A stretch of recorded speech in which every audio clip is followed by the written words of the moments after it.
UKలో 1 year masters. No IELTS required up to 5 years visa. High visa success rate. Musi ప్రక్షాళనలో mark అన్నమాట ప్రకారం మూసీ అక్రమాలపై శరవేగంగా చర్యలు తీసుకుంటుంది తెలంగాణ సర్కార్. మొదటి విడతలో మూసీ నది గర్భంలోనే అక్రమాలను తొలగించాలని నిర్ణయించింది.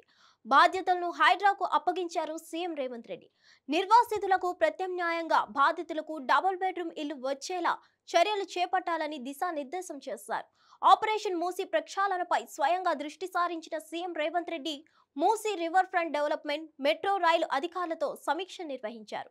చెరువులు, నాలాల అక్రమాల తొలగింపుపై కీలక ఆదేశాలు జారీ చేశారు.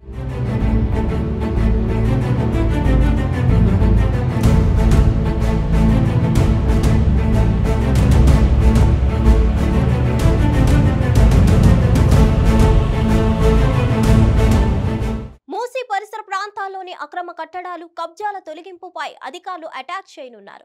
అక్కడి బస్తీలను ఖాళీ చేసే ప్రక్రియ ఎలా నిర్వహించాలన్న దానిపై కసరత్తు చేస్తున్నారు.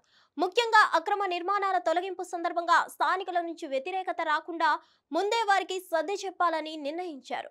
మూసీ రివర్ ఫ్రంట్ ప్రాజెక్ట్ అభివృద్ధిలో భాగంగా నిర్వాసితులయ్యే కుటుంబాలకు 16,000 డబుల్ బెడ్రూమ్ ఇళ్లను కేటాయిస్తూ ప్రభుత్వం ఉత్తర్వులు జారీ చేయడంతో అర్హులను ఎంపిక చేసే పనిలో అధికారులు నిమగ్నమయ్యారు. ఇందులో భాగంగా మంగళవారం మున్సిపల్ శాఖ ముఖ్య కార్యదర్శి దానా కిషోర్ సమక్షంలో రెవెన్యూ అధికారులు సెక్రటేరియట్ లో ప్రత్యేక సమావేశమై చర్చించారు.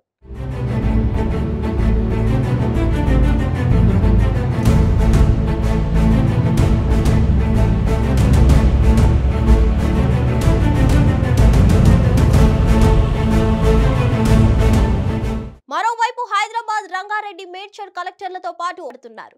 సరిహద్దులను గుర్తిస్తే ఎఫ్టీఎల్ బఫర్ జోన్లపై క్లారిటీ వస్తుందని ఆఫీసర్లు చెప్తున్నారు. అయితే జీవో 168 ప్రకారం ముందుగా ప్రకటించినట్టుగానే మూసీకి ఇరువైపులా 50 మీటర్ల చొప్పున బఫర్ జోన్ ప్రకటించాలని నిర్ణయించారు. సరిహద్దుల విషయంలో నిజాం హయాంలో మూసీకి ఇరువైపులా రాతి కట్టడాలను ఫెన్సింగ్ మాదిరిగా నిర్మించారు. ఇప్పటికీ చాదర్ ఘాట్, పురాణా పూల్, హైకోర్టు తదితర ప్రాంతాల్లో ఈ రాతి నిర్మాణాలను గుర్తించవచ్చు. దీన్నే నది సరిహద్దుగా నిర్ణయించాలా లేక రెవెన్యూ అధికారులు నిర్వహించిన సర్వేల ప్రకారం సరిహద్దులను నిర్ణయించాలా అనే విషయంపై అధికారులు సమావేశంలో చర్చించినట్లు తెలుస్తుంది.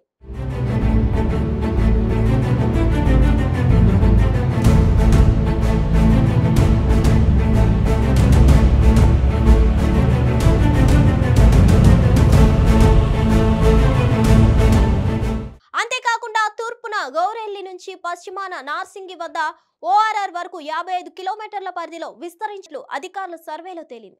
ఇందులో దాదాపు 4,000 వరకు షెడ్లు, దుకాణాలు, గోదాములు, మెకానిక్ షాపులు వంటివి ఉన్నాయని గుర్తించారు. ముందుగా షెడ్లు, దుకాణాలు, గోదాములు, మెకానిక్ షాపులను తొలగించి బస్తీలు, కాలనీల్లోని వారికి ప్రత్యామ్నాయం చూపించిన తర్వాతే అక్రమ ఇండ్లను కూల్చివేయాలని అధికారులు భావిస్తున్నట్లు సమాచారం. మూసీ పరివాహక ప్రాంతాల్లోని అక్రమ నిర్మాణాల కూల్చివేత పనులు హైడ్రాకే అప్పగించనున్నారు రేవంత్. మరిన్ని అప్డేట్స్ కోసం stay tune to hit TV. Hit TV app ని డౌన్లోడ్ చేసుకోండి. ఇందులో short news, live news, entertainment movies అన్ని అవైలబుల్ గా ఉన్నాయి. Please download Hit TV app. Hit TV app. Hit TV app ని ఫ్రీగా డౌన్లోడ్ చేసుకోండి.